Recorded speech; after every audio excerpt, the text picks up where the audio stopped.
Dirige Darío Fernando Patiño. Conduce Jorge Alfredo Vargas. Aquí estamos, un saludo muy especial para nuestros televidentes dentro y fuera de Colombia que nos siguen a través de Caracol Internacional y de nuestra página de internet www.caracoltv.com. Esta noche con el representante de la ONU para los Derechos Humanos, con la novia de la juventud de García Márquez y con Tola y Maruja, que en el Día del Idioma lanzan el diccionario uribista. Se enciende el radar. Los mal llamados falsos positivos vuelven a ser noticia. El gobierno insiste en que la mayor parte de los casos son falsas denuncias y que desde el año pasado no se ha reportado ningún caso nuevo. ¿Cuál es la visión de Naciones Unidas sobre el tema? Beatriz Gómez habla con Javier Hernández, el representante de la alta comisionada para los derechos humanos. Con su bigote bien negro. Bueno, Esta española fue durante un año novia de García Márquez en París. Luego se convirtió en amiga eterna del Nobel y de su esposa. Tacha Quintanar llegó por primera vez a Barranquilla y a la Cueva para demostrar sus condiciones de declamadora. Ernesto Macauslan la invitó a recordar al Gabo de la juventud y a leer un verso suyo que ella jamás había visto. Hoy, Testolas, hoy que estamos celebrando el Día del Idioma y del Libro, contame, ¿vos te has leído algún libro? Yo no me gusta leer, vos, Maruja, porque me pongo a leer y me duermo o me desvelo. El radar ya está encendido. Ha vuelto al primer plano de la opinión nacional el tema de los mal llamados falsos positivos o asesinatos por parte de agentes del Estado. El presidente Uribe dijo que este escándalo estaba lleno de denuncias no sustentadas. El ministro de Defensa, Juan Manuel Santos, advirtió que desde finales del año pasado no se había reportado ningún nuevo caso. El comandante de las fuerzas militares, Freddy Padilla, se disculpó con la población de Soacha y hoy el columnista Fernando Londoño se quejaba de que se hubiera destituido a unos militares sin que hasta ahora no se les hubiera probado nada. ¿Qué piensa de todo esto Naciones Unidas, que ha estado tan pendiente del tema? Pues para sumarle elementos a este debate, Beatriz Gómez habló con Javier Hernández Valencia, representante en Colombia de la oficina de la Alta Comisionada de la ONU para Derechos Humanos. Beatriz Gómez entra al radar. Señor Hernández, gracias por estar con nosotros aquí en el radar del canal Caracol. Muchas gracias a ustedes por invitarnos. Hace pocos días el presidente de la República, Álvaro Uribe, afirmó que el tema de los falsos positivos lo que ha hecho es crear falsas acusaciones. ¿Ustedes qué piensan? Lo que hemos entendido de la declaración del presidente es que hay una cantidad importante de denuncias en trámite ante los organismos jurisdiccionales competentes, pero el número de acusaciones que han llegado a tribunales es bastante menor. Sí, el presidente dijo que de los casos denunciados como falsos positivos, solo en 22 se ha encontrado soporte jurídico. Bueno, pero eso no significa que los casos que están en trámite sean falsas acusaciones.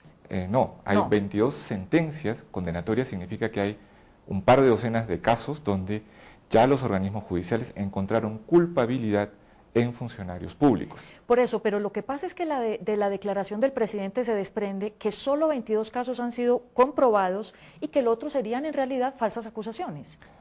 Pues, no es así, están en estudio, están en proceso. Correcto, mientras las investigaciones estén abiertas, el principio jurídico en Colombia es la presunción de inocencia.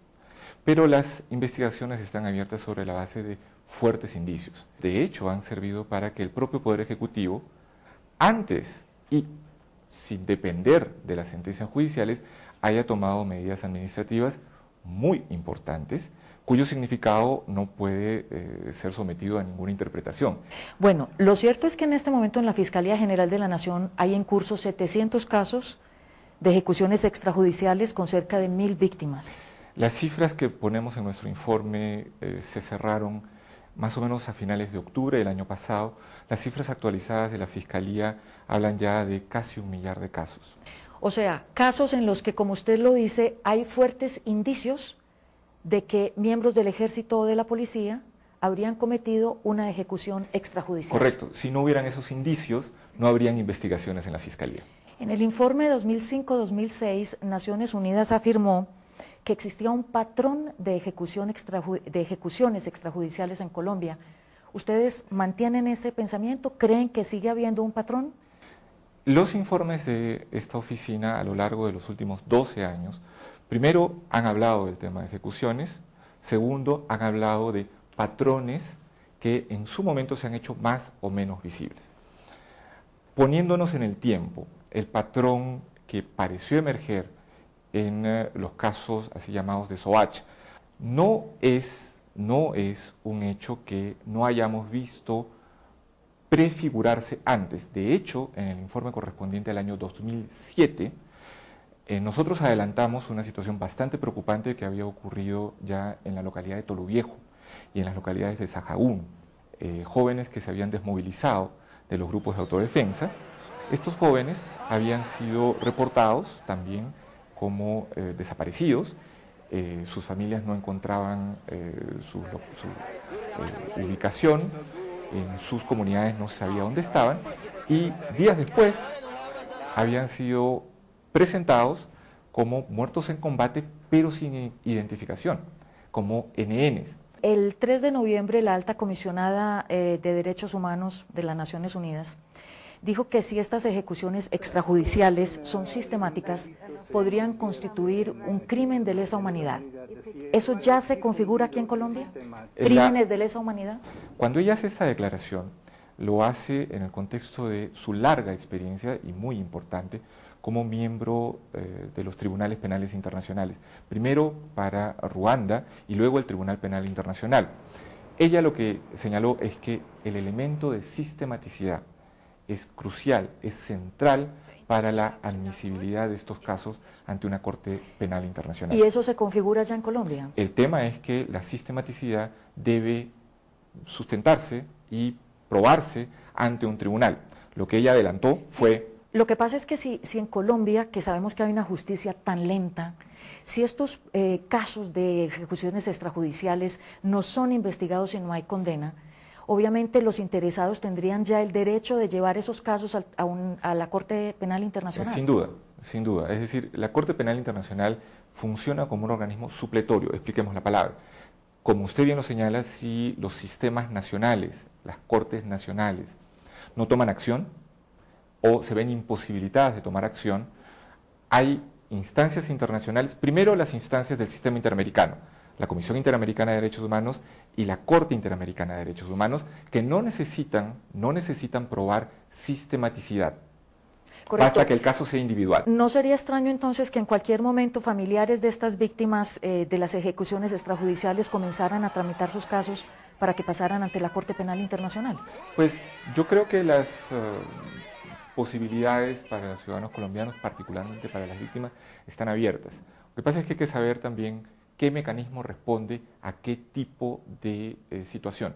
Si en esa denuncia, en esa demanda, hubieran elementos de sistematicidad, no se presenta como una demanda de las víctimas.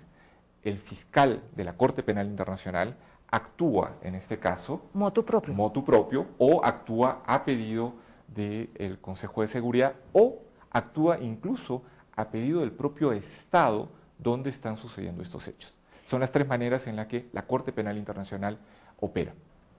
En el año 2005, la Oficina del Alto Comisionado aquí en Colombia comenzó una serie de reuniones con las brigadas militares. En términos generales, ¿han sido provechosas o no esas reuniones? Han sido extremadamente provechosas. Pero las ejecuciones extrajudiciales continúan. Ese es el tema. Entonces, ¿cómo pueden ser provechosas y continuar las ejecuciones extrajudiciales? Se lo voy a explicar. Yo creo que el impacto no solo de las reuniones en las divisiones, sino de los resultados de esas discusiones, tanto al interior de la fuerza pública como a nivel de gobierno central, ha sido importante para las más bien nuevas generaciones de decisiones que se han venido tomando en los últimos años. Entonces, lo propio sería decir, están las acusaciones, están los casos, las investigaciones en curso, se presume por el momento la inocencia de los acusados, pero no se trata de falsas acusaciones. Correcto, las acusaciones existen, es decir, que sean falsas o no, se demuestra ante los tribunales. Un cuerpo importante de esas acusaciones cuenta con una base documental y probatoria, yo diría, significativa. Tan significativa que ha permitido al gobierno tomar medidas administrativas antes de que hayan sentencias. Señor Hernández, muchísimas gracias por estar aquí con nosotros en el radar del Canal Caracol. Gracias a ustedes.